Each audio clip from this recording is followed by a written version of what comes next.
नमस्कार दोस्तों, आप सबका स्टूडियो पर हार्दिक स्वागत है। आज हम बात करेंगे सूर्य शुक्र की युति के बारे में। जब भी सूर्य और शुक्र कुंडली में एक साथ होते हैं तो उसके कितने अच्छे परिणाम पॉसिबल हैं और कहीं कहीं अगर वो ख़राब हो जाए तो कितने नकारात्मक पक्ष भी देखने मिलते हैं, उनके बारे में चर्चा करेंगे। और यदि कोई प्रॉब्लम्स आप उनसे संबंधित अपनी लाइफ में देख रहे हैं तो उनके उपाय क्या हैं, उनके बारे में भी आज बात होगी। तो आइए अपने इस वीडियो को शुरू करते हैं।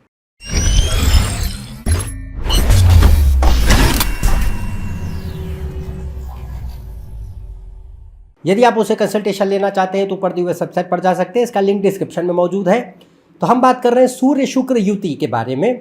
अब देखिए, सूर्य शुक्र युति काफ़ी कॉमन है। सूर्य बुध शुक्र अमूमन एक दूसरे के आसपास होते हैं। तो कई कुंडलियों में सूर्य बुध इकट्ठे मिलेंगे, सूर्य शुक्र इकट्ठे मिलेंगे, सूर्य शुक्र बुध तीनों इकट्ठे मिलेंगे, अक्सर ये योग बन जाता है। और ये योग जो है, यहाँ पे हम खाली सूर्य शुक्र की बात कर रहे हैं। सूर्य बुध के बारे में हम ऑलरेडी चर्चा कर चुके हैं, आप उसको भी देख सकते हैं वीडियो को। पर सूर्य शुक्र कोई भी कुंडली में अगर साथ होते हैं तो उसके सामान्य क्या परिणाम होते हैं, हम यहाँ दो परिणामों की बात करेंगे। एक कि उनके अच्छे परिणाम क्या हैं, यदि वो जितने शुभ स्थिति में होंगे उतनी उनके पास शक्ति होगी, बहुत बढ़िया परिणाम देते हैं। और यदि ख़राब हो जा रहे हैं, दोष बना दिए हैं, पीड़ित हैं, तो वो काफ़ी समस्या भी खड़ी करते हैं। नकारात्मक जो है परिस्थितियाँ जीवन में आती हैं, वो क्या क्या हो सकती है उनके बारे में भी बात होगी। तो पहले अच्छी जो है कंडीशन क्या होती है, अच्छे योग, जब ये योग अच्छा होता है तो उसके परिणाम क्या होते हैं उनके बारे में बात करते हैं। तो अच्छे से मेरा पर्याय ये है कि इसमें सूर्य शुक्र में राशि जो है, मतलब दोनों के लिए शुभ राशि हो, कि कोई उसमें या तो सूर्य के लिए या शुक्र के लिए कि उनके लिए मित्रवत राशि हो। हालांकि ये दोनों एक दूसरे के शत्रु हैं, इसलिए ये योग थोड़ा सा वल्नरेबल होता है, इसको गौर से देखना चाहिए। तो यहाँ पे अब मान लीजिए सूर्य के लिए जो राशियाँ जैसे अग्नि तत्व की राशियाँ सूर्य के लिए बढ़िया होती हैं, शुक्र के लिए नहीं अच्छी होती हैं। जल तत्व की राशियाँ शुक्र के लिए बढ़िया होती हैं। सूर्य उसमें ढंग का फंक्शन करता है, क्योंकि जल तत्व की जितनी राशियाँ ज़्यादातर वो सूर्य के मित्रों की हैं। और वायु तत्व वाली जो राशियाँ होती हैं उनमें कठिनाई होती है। वायु तत्व में खास तौर से मिथुन को अगर हटा दे तो तुला और कुंभ जो है, तुला में सूर्य नीच होता है, पर अगर साथ होगा शुक्र के तो नीच भंग बना देगा। और कुंभ होगा तो उसमें शुक्र बलवान होगा, सूर्य कम होगा। तो यहाँ पे पॉइंट ये रहता है कि अगर ये योग ठीक ठाक है जिसमें कि शुक्र बहुत ज़्यादा सूर्य के नज़दीक नहीं चला गया है, यानी कंबशन जो है वो लगभग जो है 6 डिग्री 7 डिग्री के अंदर अंदर शुक्र और सूर्य नहीं बैठे हैं, तो इस योग के पास ताकत होगी। अगर बहुत ही नज़दीक चला गया है शुक्र सूर्य के पास, तो उसके जो तत्व होते हैं वो काफ़ी कम होने लग जाते हैं। भौतिक तत्व जो शुक्र चलाएगा वो उनमें गिरावट आ जाएगी, तकलीफ़ें होंगी। तो ये है कि इस योग में जो सबसे मैटर करता है वो होता है कंबशन। और कंबशन ये ध्यान रखना है कि भाई वो 7 डिग्री के अंदर अंदर अगर है तो शुक्र जो है वो काफ़ी हद तक अपनी शक्ति खोएगा। तो परिस्थिति ये रहती है कि इन जनरल अगर ये केंद्र भाव में है, त्रिकोण भाव में है, केंद्र या त्रिकोण के स्वामियों के साथ बैठे हैं और अपनी मित्रवत उच्च की स्वग्रही राशियों में बैठे हैं, और शुक्र जितना मैंने कहा वो अस्त उतना नहीं है कि बिल्कुल ही अपने तत्व खो दे, तो ये योग ताकतवर माना जाएगा। इसके अच्छे परिणाम देखने मिलेंगे। वो क्या क्या होते हैं उनकी चर्चा होगी।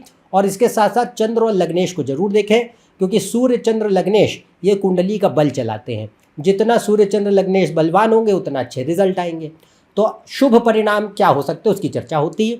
तो सबसे पहले देखिए, सूर्य शुक्र व्यक्ति को शुभ स्थिति में होंगे तो महत्वाकांक्षी स्वभाव प्रदान करते हैं कि आप कैसी भी परिस्थितियों में आपका जन्म हुआ हो, और मान लीजिए अगर आप जो है बहुत अच्छे खानदान में जन्म लिए हैं, जो कि बहुत ही संपन्न घर है, तो भी व्यक्ति की आकांक्षा होगी कि भाई अपने दम से हम कोई अपनी पहचान अपनी बना सकें। और अगर आप किसी सामान्य जो है परिवार में पैदा हुए, जो बहुत ज़्यादा जो है आर्थिक स्थिति के स्तर पे बहुत उत्तम नहीं है, तो वहाँ पे भी जो है व्यक्ति के अंदर ये महत्वाकांक्षा देता है कि नहीं, हमें अपने जीवन में कोई एक मुकाम बनाना है, अपनी एक जो है पहचान बनानी है, और जो भी परिस्थितियाँ हैं उससे उठ करके हमको एक स्तर तक पहुँचना है। तो ये जो एम्बिशन है, इंडिपेंडेंट होने की चाह है, ये योग बहुत अच्छी देता है। और सिर्फ यही नहीं कि बड़ी बड़ी ख्वाहिश है, अच्छा होगा तो वो पूरी भी होंगी। तो यहाँ पे पॉइंट आता है कि राजसिक प्रवृत्ति बढ़ा देता है। सूर्य और शुक्र इस केस में रजस की मात्रा बढ़ाते हैं। तो 3 गुण हैं, इसमें सत्व रजस तमस में राजसिक तत्व बढ़ जाएगा। तो रजस का अर्थ होता है कि भाई अपना एक मान, पद, प्रतिष्ठा, एक अपनी पहचान, अपने दम से हम जाने जाएं, इसकी एक चाहत पैदा करता है। दूसरा, ये आत्मविश्वास अच्छा देगा। हालांकि शुक्र सूर्य कहीं ना कहीं सोशल वैलिडेशन बहुत सीख करते हैं कि लोगों के, समाज की नज़रों में हमारी एक इज़्ज़त हो और उनके नज़रों में हमारी एक जो है मतलब एक अप्रूवल मिले, उनकी गुडविल हमको मिले, वो एक इच्छा होती है।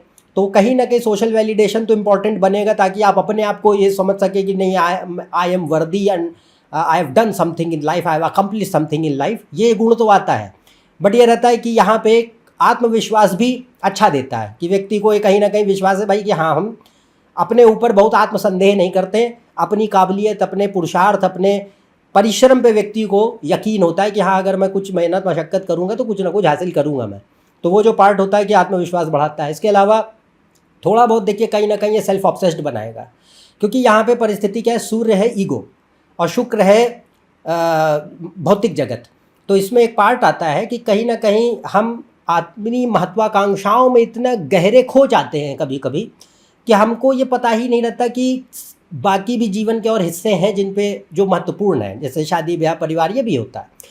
तो यहाँ पे एक पॉइंट आता है कि व्यक्ति का ज़्यादा ध्यान केंद्रित होता है अपने ऊपर, मैं, मेरी इच्छाएं, मेरे लक्ष्य, मैं कैसे उसे हासिल करूँगा, इसकी जद्दोजहद में ही अक्सर जीवन चल रहा होता है। तो यहाँ पे एक सेल्फ सेंटर्ड अप्रोच जिसे कहते हैं वो बढ़ जाती है। इसके अलावा एक पार्ट आता है कि जितने ज़्यादा आप मटीरियल अकम्पलिशमेंट्स हासिल करेंगे उतना ज़्यादा ये एक सेंस ऑफ वर्थ और सेंस ऑफ सिक्योरिटी देता है, क्योंकि सूर्य कॉन्फिडेंस, आत्मविश्वास का ग्रह है और एक सेंस ऑफ वर्थ का ग्रह है। तो वो ये दिखाता है, और शुक्र क्या, सुख का ग्रह है। तो ये दिखाता है कि जितना हमने अपनी ज़िंदगी में कुछ कमाया है, एक मुकाम पाया है, उतना हमको लगता है कि हमने कुछ हासिल किया, मीनिंग है ज़िंदगी में। तो ये एक पार्ट आता है। और थोड़ा बहुत ये व्यक्ति को अटेंशन सीकिंग बनाएगा, एक नेचर होगा कि अगर हम कहीं जाएं तो ज़्यादा लोगों का ध्यान हम पर केंद्रित हो, इस तरीके की एक मनोदशा होती है। और राजसिक प्रवृत्ति जैसा मैंने कहा, तो यहाँ पे क्या रहेगा कि भाई नेम, पावर, अथॉरिटी, रिस्पेक्ट, ये चीज़ें ज़्यादा चाहते हैं। पद, सत्ता, अधिकार, प्रभुत्व अक्सर मिलता भी है। अगर योग अच्छे हैं तो इसमें क्या रहेगा कि ये चीज़ें प्राप्त भी होती है ज़िंदगी में। तो ये योग जो है भौतिक प्रगति के लिए बड़ा अच्छा माना गया है कि यहाँ पे आपको जो मैंने कहा कि पद, सत्ता, अधिकार, प्रभुत्व, यश, मान सम्मान, अच्छा एक ज़िंदगी में मुकाम हासिल भी होता है। और भौतिक प्रगति जैसे धन है, मतलब पैसा, ज़मीन, जायदाद, गाड़ी, बंगले, सुख साधन, दुनिया भर की एक फैसिलिटीज़ जो एक्सपेक्ट कर सकते हो, लग्जरी, प्लेजर, ये सब देता भी है वो। तो इस सब के लिए बड़ा अच्छा योग माना गया है। बाकी योग अगर कुंडली में करियर वरियर के ठीक ठाक है तो सूर्य शुक्र बड़े अच्छा कुंडली में बैठे हैं तो इस तरीके की सारी चीज़ें आपको देंगे। नाम भी देते हैं, जिस क्षेत्र में भी आप हो तो उसमें एक होता है कि आपका एक नाम भी बने। तो ये एक पार्ट आता है। दूसरा एक हिस्सा आता है कि यहाँ पे व्यक्ति की जो है एक ऐसा समझें कि जो फैमिली लाइफ होती है तो उसको थोड़ा सा जो है ये डिस्टर्ब करता है, क्योंकि अल्टीमेटली देखिए शुक्र जो है वो सूर्य का शत्रु है। और शुक्र सुख का, रिलेशनशिप्स का, विवाह का, प्रेम का, भावनाओं का ग्रह माना गया। तो इस कुंडली में खास तौर से अगर शुक्र हावी है, सूर्य हावी है शुक्र के ऊपर, शुक्र अस्त वगैरह हो चुका है पूरी भयंकर तरीके से, तो ये और ज़्यादा होगा। तो इसमें पॉइंट क्या होता है कि हम जैसा एक तो पॉइंट होता है कि excessive career orientation and personal ambitions and all those things, वो ओवर पावर करती, डोमिनेट करती हैं आपकी फैमिली लाइफ को। आपके पास वक्त ही नहीं है घर परिवार को देने के लिए। दूसरा पार्ट होता है कि यहाँ पे ये भी होता है कि जो वैवाहिक जीवन होता है उसमें शुरुआत में काफ़ी आकर्षण होता है, क्योंकि शुक्र अट्रैक्शन का ग्रह है। तो उसमें शुरुआत में काफ़ी आकर्षण देते हैं, पर जो धीरे धीरे कहीं ना कहीं दूरियां आ रही, चाहे वो फिज़िकल डिस्टेंस हो कि भाई काम के चलते दूरी, कोई अन्य वजहों से दूरी है, साथ रहना थोड़ा कठिन हो रहा है, और या फिर भावनात्मक स्तर पे कि emotional distance, detachment, isolation, dissatisfaction create हो रहे हैं, जो कि विवाह को थोड़ा सा बोरिंग, डल, मोनोटोनस बना देते हैं। उसमें एक प्रेम का तत्व घटता चला जा रहा है, केयर, एम्पैथी का तत्व घटता चला जा रहा है। शादी ब्याह में सारी चीज़ें, घर परिवार में संपन्नता तो है, समृद्धि तो है, पर वो जो प्रेम सुख शांति की हम बात कहते हैं, भावनात्मक संतुष्टि की बात कहते हैं, वो चीज़ काफ़ी हद तक घट रही होती है। एक चीज़ और होती है कि आप जिससे भी आपकी शादी ब्याह हो, ख़ास तौर से पुरुषों के केस में, क्योंकि शुक्र पत्नी का कारक है, तो ये दिखा सकता है कि भाई अगर योग बढ़िया है तो ये भी दिखाएगा कि पत्नी काफ़ी या तो बहुत ही अच्छे खानदान से आती हो, और या फिर अपनी ज़िंदगी में वो भी बहुत ही कामयाब व्यक्ति हो। तो ये भी आता है कि भाई जिससे आपका शादी ब्याह हो रहा है वो व्यक्ति भी काफ़ी कामयाब है, अपनी ज़िंदगी में कुछ मुकाम है उसका, और किसी अच्छे फैमिली बैकग्राउंड को बिलोंग करते हैं, ये भी होता है। और दूसरा एक और पार्ट होता है कि यहाँ पे जैसा ऑलरेडी मैंने कहा, ये करियर प्रोग्रेस के लिए, मटीरियल प्रोग्रेस के लिए बहुत अच्छा योग माना गया है। पर ये पत्नी के स्वास्थ्य को, या पति जो भी मैरिज है, पार्टनर के हेल्थ को भी डिस्टर्ब कर सकता है। या तो वो इश्यूज़ क्रिएट कर दे मैरिज में, जो अभी बताए थोड़े बहुत दिखते हैं कभी कभी, या फिर जो स्वास्थ्य होता है उसे ख़राब करने लग जाता है। पुरुषों के केस में इसका इम्पैक्ट थोड़ा अधिक होता है, क्योंकि महिलाओं में क्या होता है, पति का कारक गुरु है, शुक्र खली शादी है, तो उनमें इमोशनल जो एस्पेक्ट्स बोले थे वो ज़्यादा विजिबल होंगे, और उनके खुद के हेल्थ को डिस्टर्ब ज़्यादा करेगा महिलाओं में।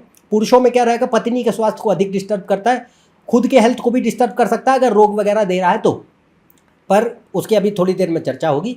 तो इन जनरल अगर शुक्र सूर्य बढ़िया है तो यहाँ जैसे मैंने शुभ स्थितियों की बात करी, ज़्यादातर दिखाई देते हैं।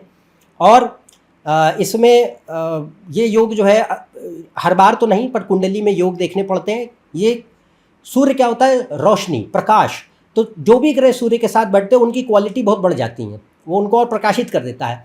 तो शुक्र की क्वालिटी होती है आर्ट, ब्यूटी, क्रिएटिविटी, इमेजिनेशन, तो उसको भी बढ़ा देता है। अगर यहाँ पे कुंडली में बाकी योग चंद्र वगैरह अच्छे हैं तो पांचवा भाव, दूसरा, तीसरा, सातवां भाव वगैरह का प्रभाव बढ़िया है, तो बुध चंद्र सूर्य शुक्र ये व्यक्ति के भीतर जो है आर्ट्स, क्रिएटिविटी, इमेजिनेशन बहुत अच्छा बनाते हैं। तो ये जितनी भी क्रिएटिव फील्ड्स हैं, आर्टिस्टिक फील्ड्स हैं, उनके लिए एक्सीलेंट माने जाते हैं। तो कोई भी acting, music, dance, drama, design के कोई भी फील्ड्स हैं, ब्यूटी रिलेटेड कोई फील्ड्स हैं, स्पोर्ट्स का सेक्टर है, अगर सूर्य बलवान है, मंगल शनि वगैरह ठीक ठाक है तो उसके लिए अच्छे हैं। सूर्य शुक्र जो है बड़े अच्छे होते हैं। दूसरा ये होता है कि गवर्नमेंट के लिए भी योग अच्छे माना गया है।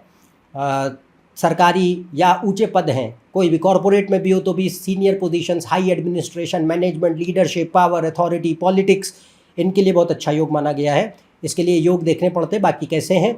तो यहाँ पे एक पार्ट आया कि ये बड़े अच्छे कॉम्बिनेशन, मतलब रिजल्ट देता है ये कॉम्बिनेशन। और एक चीज़ होती है कि अगर कुंडली में बहुत ही बढ़िया कैटेगरी के आध्यात्मिक योग बनते हैं तो ये व्यक्ति को आध्यात्मिक झुकाव भी देता है, खासतौर से जल तत्व की राशियों में ज़्यादा होता है ये। तो जल तत्व की राशियों में अधिकतम समय जो है ये एक कहीं ना कहीं आप ज़िंदगी में चीज़ें तो हासिल कर लेते हैं, बट ये प्रेरित करता है कि भाई थोड़ा अध्यात्म के प्रति बढ़ो, अपने आप को जानो।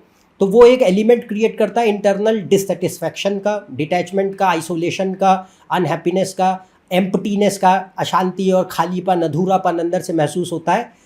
भले ही आप ज़िंदगी में कामयाब क्यों ना हो, सब चीज़ें हैं, फिर भी अब जो है संतुष्ट नहीं हो, खुश नहीं हो, तो ये एक तरीके से इसको डिप्रेशन नहीं कहते हैं, इसको कहते हैं कि वो ग्रह आपको कोशिश कर रहा है कि थोड़ा सा धर्म, दर्शन, अध्यात्म के प्रति बढ़िए। भौतिकता में चीज़ों को पकड़ करके उसमें मीनिंग ढूंढते रहेंगे तो ऐसे ही ज़िंदगी कट जाएगी। तो पार्ट ये रहता है कि ये तभी होगा, क्योंकि ये मायावादी कॉम्बिनेशन है, माया में ज़्यादा ढकेलता है। ये तभी होगा जब बहुत ही बढ़िया लेवल के स्पिरिचुअल कॉम्बिनेशन बनेंगे और जल तत्व की राशियाँ प्रधान हो जाएंगी, अन्यथा ये होगा नहीं। तो यहाँ पे क्योंकि संभव है इसलिए बता रहे हैं, if good spiritual yogas are there then ये मीनिंगलेसनेस थोड़ा सा देता है, डिटैचमेंट, आइसोलेशन देता है, ग्रेजुअली व्यक्ति को थोड़ा सा प्रेरित करता है कि भाई थोड़ा आध्यात्मिक, धर्म, दर्शन, अध्यात्म के प्रति बढ़ो, भक्ति, ज्ञान, योग, इनके प्रति बढ़ो। और लॉन्गिंग फॉर सुप्रीम ब्लिस, तो शुक्र मतलब क्या है, सर्वश्रेष्ठ आनंद। सर्वश्रेष्ठ आनंद भौतिक वस्तुओं में तो है नहीं, आप कुछ भी बन जाइए, कितनी ही चीज़ें, परम प्रतापी व्यक्ति बन जाइए, कोई फर्क नहीं पड़ता। सबसे बड़ी बात होती है सर्वश्रेष्ठ परमानंद किस में है, आत्मबोध में है। तो वह आत्मबोध की जो आकांक्षा है वो तभी होगी जब बहुत ही ऊंचे दर्जे के अच्छे खासे आध्यात्मिक योग बनेंगे। ये संभव होता है इसलिए आपको बता रहे हैं। तो यहाँ पे ये बड़े अच्छे परिणाम है सूर्य शुक्र के जब वो साथ होते हैं। अब बात करते हैं कि ये योग अगर खराब हो जाता है तो खराब का अर्थ है कि भाई इसमें मान लीजिए शत्रुगत राशियों में बैठ गए, ये दोनों ग्रह जो है ठीक ठाक नहीं है और शुक्र पूरी तरह अस्त हो रखा है, बहुत ही जितना नज़दीक सूर्य के चला जाएगा उतनी उसके तत्व में कमी आ जाएगी। और उसका जो है भाव जो है अगर ख़राब है, मतलब 8वें 12वें भाव हैं, 7वें भाव हैं, जहाँ पे सूर्य वीक हो जाता है, और लग्नेश और चंद्रमा अच्छे नहीं हैं, जिस ग्रह की राशि में बैठे हैं वो कुंडली में ख़राब हो गया है, मंगल शनि राहु केतु वगैरह के साथ इनका संबंध अशुभ हो गया है, क्योंकि जितने ज़्यादा क्रूर ग्रह इसमें आ जाएंगे उतना शुक्र जो है और डैमेज होता चला जाएगा। राहु केतु आ जाएंगे तो वो शुक्र और सूर्य दोनों को ख़राब करते हैं, क्योंकि वो ग्रहण मार देते हैं सूर्य के ऊपर। तो ये जितनी भी कंडीशंस बनेंगी, या अगर अशुभ राशियों में बैठ करके शुक्र वक्री हो गया, अस्त हो गया, जितना क्लोज है, पापकर्त्री में चला गया, नवांश में अच्छे योग नहीं बना रहे हैं, तो ये जितने भी पॉइंट्स मैंने बोले, जितने ज़्यादा कुंडली में दिखेंगे उतना ज़्यादा इसके पास नेगेटिव एस्पेक्ट्स बढ़ जाएंगे, शक्ति कम हो जाएगी, और ताकत होगा कि कोई ना कोई जो है ये प्रॉब्लम्स भी पैदा कर दे। अगर ये मार्केश हैं, खराब भावों के स्वामी हैं, तो ये मारक परिणाम भी देंगे, दिक्कतें पैदा करते हैं लाइफ में। तो अब जितने भी पॉइंट्स पॉसिबल है वो सब आपको बता देता हूँ, बट बाकी कुंडली को आप देखिए, तब किसी नतीजे पे आइए कि हाँ इस तरीके के रिजल्ट्स हो सकते हैं, क्योंकि ये वेरी करेंगे हर व्यक्ति टू व्यक्ति। बट इन जनरल अगर ये योग अशुभ हो जाता है तो सबसे पहले क्या करेगा, भौतिक आकांक्षाएं तो अभी भी होंगी, पर जब सूर्य मजबूत होता है तो व्यक्ति के अंदर एक दृढ़ प्रतिज्ञता और संकल्प शक्ति देता है, विल पावर, डेडिकेशन पैदा करता है। आदमी तब तक हार नहीं मानता जब तक वो पा ना जाए।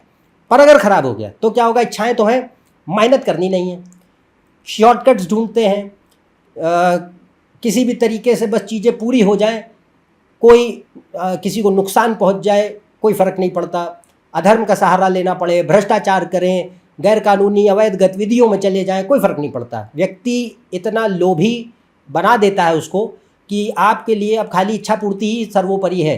इसमें हीडोनिज्म देखने मिलता है, जो व्यक्ति सिर्फ इंद्र तृप्ति और एक होता है ब्लाइंडेड मटीरियलिज्म, माया के प्रति अंधेपन की जो एक आदत हो जाती है कि इसके ऊपर उठ ही नहीं पाते हैं। सिर्फ पैसा और सेंसरी प्लेजर्स और दुनियादारी की जो चीज़ें उनको एकत्रित कर लेने में ही उसको मीनिंग दिखाई देता है, इसी में पूरी ज़िंदगी कट जाती है।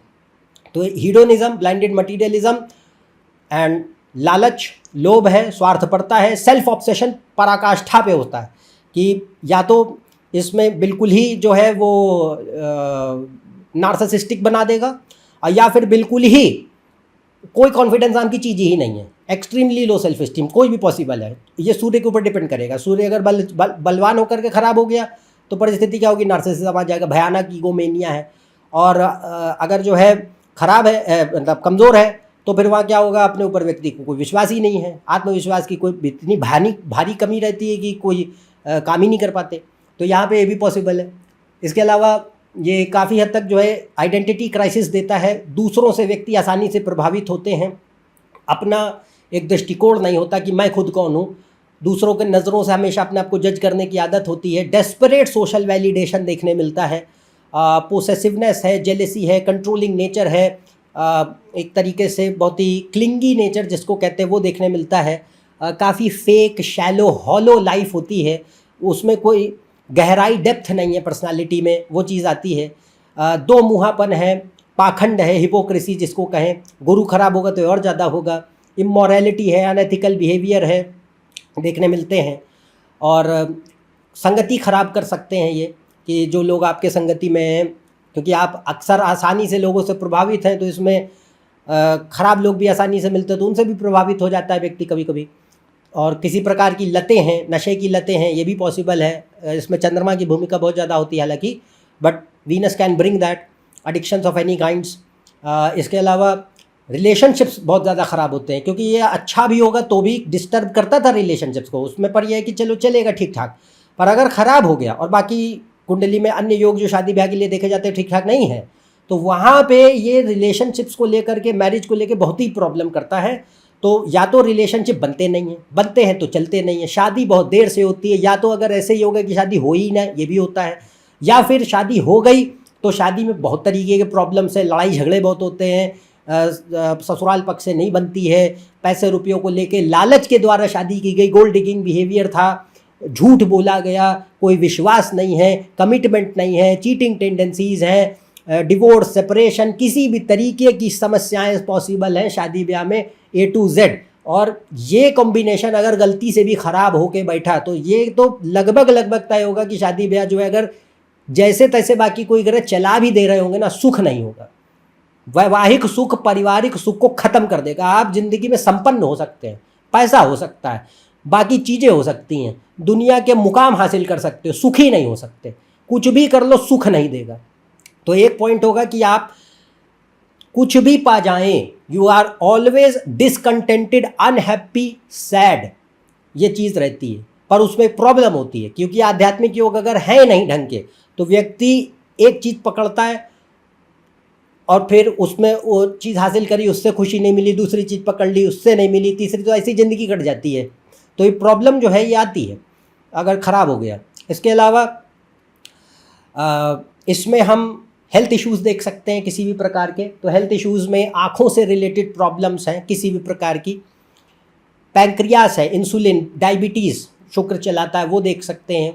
जेनिटल ऑर्गन्स रिलेटेड प्रॉब्लम्स है, यूरिनरी सिस्टम रिलेटेड प्रॉब्लम्स है, फर्टिलिटी प्रॉब्लम्स है, रिप्रोडक्टिव सिस्टम पुअर हो जाता है, हार्मोनल इम्बैलेंसेज है, एंडोक्राइन सिस्टम खराब है, बाल झड़ने की बहुत समस्या है, ये सब सूर्य शुक्र खराब होकर देते हैं।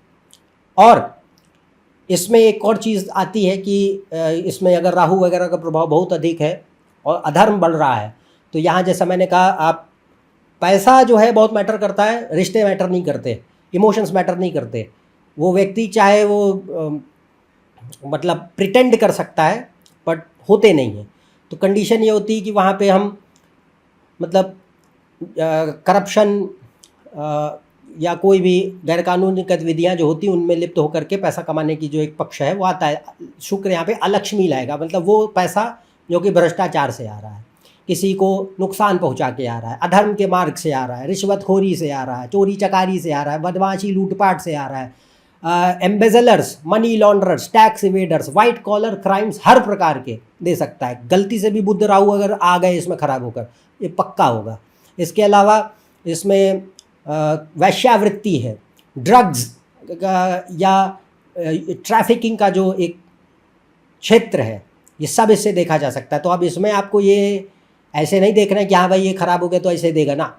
यहाँ पे बाकी कुंडलियों को देखिए, यहाँ पे जो चीज़ें बताई जा रही हैं ये उस उद्देश्य से बताई जा रही हैं कि आप ज्योतिष सीखने में इच्छुक हैं। अगर ज्योतिष सीखना चाहते हैं तो उसमें सब सिखाया जाता है, फिर उसे अप्लाई करो कि हाँ इस तरीके का ये रिजल्ट ये देगा। तो ऐसे उसको स्टडी करना कुंडली को, तब किसी नतीजे पे आएंगे आप। पर इन जनरल अगर किसी भी प्रकार के जो है, और एक चीज़ और होती है, शुक्र मन का कारक है, तो जैसा मैंने कहा इसमें मेंटली भी परेशान कर सकता है इंसान को। तो मूड स्विंग्स हैं, नींद की समस्याएं हैं, किसी काम में मन नहीं लगता है, कंसंट्रेशन प्रॉब्लम्स हैं, खुशी कभी महसूस नहीं होती है, रिश्ते खराब चलते हैं, सुसाइडल टेंडेंसीज़ कभी कभी आने लग जाती हैं। ये सब अगर कुछ भी दिख रहा होता है तो ये जो है शुक्र संभव है देता है। तो अगर जितने भी हमने नकारात्मक पक्षों की बात करी, अगर इनमें से कोई भी प्रॉब्लम्स अगर आप अपनी लाइफ में देख रहे हैं तो इसके ऊपर मैंने वीडियो बनाया है, आप उसको ज़रूर देखें। कमज़ोर सूर्य और कमज़ोर शुक्र के लक्षण क्या होते हैं, उनके उपाय क्या होते हैं, वास्तविक ज्योतिषीय दोनों उपायों की चर्चा की गई उन वीडियो में। लिंक ऊपर कार्ड सेक्शन में दिखाए जा रहे हैं, डिस्क्रिप्शन में मौजूद है। आग्रह है कि आप देखें और उसको फॉलो करें। दोनों प्रैक्टिकल एस्ट्रोलॉजिकल रेमेडीज़ उसमें बताए गए, जितना फॉलो करेंगे उतना इंप्रूवमेंट देखने मिलेगा। तो आज के लिए बस इतना ही। सूर्य शुक्र किस प्रकार के अच्छे और नकारात्मक परिणाम देते हैं उनके बारे में हमने चर्चा की। यदि आप मेरे चैनल पर नए हैं, नीचे हुए सब्सक्राइब बटन पर सब्सक्राइब कीजिए। ज़्यादा जानकारी, फेसबुक पोस्ट, रील्स के लिए आप मेरे इंस्टाग्राम, वेबसाइट, फेसबुक पेज पर जुड़ सकते हैं। इनसे सबके लिंक डिस्क्रिप्शन में दिए हैं। अन्यथा हम आपसे अगले वीडियो में फिर से मिलेंगे। तब तक के लिए आज्ञा दें। नमस्कार, धन्यवाद।